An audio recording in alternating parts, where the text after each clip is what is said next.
ಜಾತಿವಾದಿ ಶಾಸಕ ಮುನಿರತ್ನಗೆ ಆಗಿರ್ತಕ್ಕಂಥ ಒಬ್ಬ ಅತ್ಯಂತ ಸರಳ ಸಜ್ಜನಿಕೆ ರಾಜಕಾರಣಿಯಾಗಿರ್ತಕ್ಕಂಥ ರಾಹುಲ್ ಗಾಂಧಿ ಅವರನ್ನ ಸುಳ್ಳು ರೀತಿಯಿಂದ ಇವರು ಮೀಸಲಾತಿ ವಿರೋಧಿ ಅಂತ ಹೇಳಿ ಬಿಂಬಿಸ್ತಕ್ಕಂಥ ಕ್ರಮವನ್ನ ಕರ್ನಾಟಕ ರಾಜ್ಯ ದಲಿತ ಸಂಘ ಸಮಿತಿ ಖಂಡಿಸ್ತಾ ಇದೆ. ಅದರೊಟ್ಟಿಗೆ ಕೇಂದ್ರದಲ್ಲಿ ಸನ್ಮಾನ್ಯ ಮೋದಿಜಿ ಅವರ ನೇತೃತ್ವದ ಸರ್ಕಾರ ಯಾವುದೇ ಚರ್ಚೆ ಮಾಡದೆ, ಯಾವುದೇ ಒಂದು ವಿಚಾರವನ್ನು ವ್ಯಕ್ತಪಡಿಸದೆ, ಒಂದು ದೇಶ ಒಂದು ನೇಷನ್ ಮತ್ತು ಒಂದು ಚುನಾವಣೆ ಅಂತಕ್ಕಂಥ ಗಿಮಿಕ್ ಅನ್ನು ತರುವುದರ ಮೂಲಕ ಅಲ್ಲಿ ಅವರ ಸ್ವಾರ್ಥವನ್ನು ಸಾಧನೆ ಮಾಡಲಿಕ್ಕೆ ಹೊರಟಿದ್ದಾರೆ. ಆ ಒಂದು ವ್ಯವಸ್ಥೆಯನ್ನು ಖಂಡಿಸ್ತಾ ಇದೆ ಕರ್ನಾಟಕ ರಾಜ್ಯ ದಲಿತ ಸಂಘ ಸಮಿತಿ. ಅದ್ರ ಜೊತೆಗೇನೆ ಒಬ್ಬ ಬಿಜೆಪಿಯ ಶಾಸಕ, ಒಬ್ಬ ಸ್ತ್ರೀಯ ಪೀಡಕ, ಒಬ್ಬ ದಲಿತ ವಿರೋಧಿ, ಜಾತಿವಾದಿ, ಕೋಮುವಾದಿ ಮುನಿರತ್ನ ಮೊನ್ನೆ ಅಟ್ರಾಸಿಟಿ ಕೇಸ್ ಒಳಗೆ ಹೋಗಿದ್ದ, ಹೊರಗೆ ಬಂದ, ನಂತರ ಮತ್ತೊಂದು ರೇಪ್ ಕೇಸ್ನಾಗ ಒಳಗೆ ಹೋಗ್ಯಾನ. ಆ ಕಾರಣಕ್ಕಾಗಿ ಅವನಿಗೆ ಒಳ್ಳೆಯ ರೀತಿಯಿಂದ ಶಿಕ್ಷೆ ಮಾಡಬೇಕು ಅಂತಕ್ಕಂಥ ವಿಚಾರ ಇಟ್ಕೊಂಡು ಇವತ್ತು ಕರ್ನಾಟಕ ರಾಜ್ಯ ದಲಿತ ಸಂಘ ಸಮಿತಿ ಹೋರಾಟ ಮಾಡ್ತಾ ಇದ್ದೇವೆ ಎಲ್ಲ ಜಿಲ್ಲಾ ಕೇಂದ್ರಗಳಲ್ಲಿ. ಮೊನ್ನೆ ಜಿಲ್ಲಾಧಿಕಾರಿಗಳ ಮೂಲಕ ಕರವೆತ್ತ ರಾಷ್ಟ್ರಪತಿಗಳಿಗೆ ಮನವಿ ಕೊಡ್ತಕ್ಕಂಥ ಕಾರ್ಯಕ್ರಮವನ್ನು ನಾವು ಮಾಡ್ತಾ ಇದ್ದೇವೆ. ನಾನು ಒಂದು ಮಾತು ಈ ವೇದಿಕೆ ಮೂಲಕ ಹೇಳಲಿಕ್ಕೆ ಬಯಸ್ತಾ ಇದ್ದೇನೆ.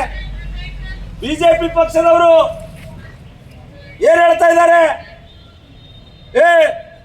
ಮೀಸಲಾತಿ ವಿರೋಧಿ ರಾಹುಲ್ ಗಾಂಧಿ, ಮೀಸಲಾತಿ ವಿರೋಧಿ ರಾಹುಲ್ ಗಾಂಧಿ ಅಂತ ಹೇಳ್ತಾ ಇದ್ದಾರೆ. ಆ ಕಾರಣಕ್ಕಾಗಿ ಬಿಜೆಪಿ ಅವರಿಗೆ ನಾನು ಈ ವೇದಿಕೆ ಮೂಲಕ ಒಂದು ಮಾತನ್ನು ಹೇಳಲಿಕ್ಕೆ ಬಯಸ್ತಾ ಇದ್ದೇನೆ. ನೀವು ಯಾವಾಗ ಮೀಸಲಾತಿಯ ಪರವಾಗಿ ನಿಲುವನ್ನು ತಾಳಿದ್ರಿ, ಯಾವಾಗ ದೇಶದಲ್ಲಿ ಸಾಮಾಜಿಕ ಸಮಾನತೆ ಸಾರಬೇಕು ಅಂತ ಹೇಳಿ ಹೇಳ್ತಾ ಇದ್ದೇವೋ, ಯಾವಾಗ ಮೀಸಲಾತಿ ಬೇಕು ಅಂತ ಹೇಳ್ತಾ ಇದ್ದೇವೋ, ಆ ಎಲ್ಲ ಸಂದರ್ಭದಲ್ಲೂ ಕೂಡ ಮೀಸಲಾತಿ ವಿರೋಧ ಮಾಡಿರ್ತಕ್ಕಂಥ ವ್ಯಕ್ತಿಗಳು ಬಿಜೆಪಿಗಳು. ನಾವು ಸನ್ಮಾನ್ಯ ಜಿಲ್ಲಾಧಿಕಾರಿಗಳ ಮೂಲಕ, ಸನ್ಮಾನ್ಯ ಜಿಲ್ಲಾಧಿಕಾರಿಗಳು ವಿಜಯಪುರವರ ಮೂಲಕ ಘನವೆತ್ತ ರಾಷ್ಟ್ರಪತಿಗಳಿಗೆ ಮತ್ತು ಈ ರಾಜ್ಯದ ಮುಖ್ಯಮಂತ್ರಿಗಳಿಗೆ 2 ಪ್ರತ್ಯೇಕವಾಗಿರ್ತಕ್ಕಂಥ ಮನವಿಗಳನ್ನು ಕೊಡಲಿಕ್ಕೆ ಬಯಸ್ತಾ ಇದ್ದೇವೆ.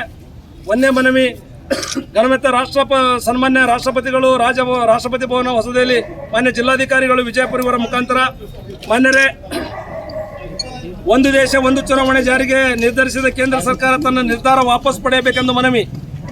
ಒಂದು ದೇಶ ಒಂದು ಚುನಾವಣೆ ಇದೊಂದು ಕೇಂದ್ರ ಸರ್ಕಾರದ ಅಜೆಂಡಾದ ಭಾಗ. ಕೇಂದ್ರ ಸಚಿವ ಸಂಪುಟ ಒಪ್ಪಿಗೆ ನೀಡಿರುವ ಒಂದು ದೇಶ ಒಂದು ಚುನಾವಣೆ ಪ್ರಸ್ತಾಪ ಒಕ್ಕೂಟ ವ್ಯವಸ್ಥೆಗೆ ವಿರುದ್ಧವಾಗಿದೆ. ಇದನ್ನು ಅನುಷ್ಠಾನ ಮಾಡುವುದಕ್ಕೆ ಸಾಧ್ಯವೇ ಇಲ್ಲ. ಆಡಳಿತಾರೂಢ ಬಿಜೆಪಿಯು ಗುಪ್ತ ಅಜೆಂಡಾವನ್ನು ಒಳಗೊಂಡಿರುವ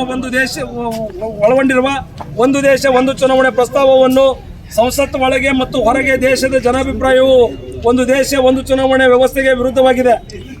ಒಂದು ದೇಶ ಚುನಾವಣೆಯ ವ್ಯವಸ್ಥೆಯ ಸಂಪೂರ್ಣವಾಗಿ ಪ್ರಜಾಪ್ರಭುತ್ವ ವಿರೋಧಿಯಾಗಿದೆ. ಲೋಕಸಭೆ ಇಲ್ಲದೆ ವಿಧಾನಸಭೆಯಲ್ಲಿ ಆಡಳಿತ ಪಕ್ಷ ವಿಶ್ವಾಸ ಮತ ಗಳಿಸಲು ಸೋತರೆ ಎದುರಾಗುವ ಬಿಕ್ಕಟ್ಟಿಗೆ ಪ್ರಸ್ತಾಪದಲ್ಲಿ ಪರಿಹಾರವಿಲ್ಲ. ಇಂತಹ ಸಂದರ್ಭದಲ್ಲಿ ಮಧ್ಯಂತರ ಚುನಾವಣೆಯಿಂದ ಒಂದೇ ಯೋಗ್ಯ ಪರಿಹಾರವಾಗಿದೆ. ಇದರ ಬದಲಿಗೆ ಸದನದಲ್ಲಿ ವಿಶ್ವಾಸ ಮತ ಗಳಿಸಲು ವಿಫಲವಾದ ಅಲ್ಪಸಂಖ್ಯಾತ ಪಕ್ಷ ಅಧಿಕಾರದಲ್ಲಿ ಮುಂದುವರೆಯಲು ಅವಕಾಶ ನೀಡಿದರೆ ಅದು ಪ್ರಜಾಪ್ರಭುತ್ವ ವ್ಯವಸ್ಥೆಗೆ ಬಗೆಯುವ ದ್ರೋಹವಾಗುತ್ತದೆ.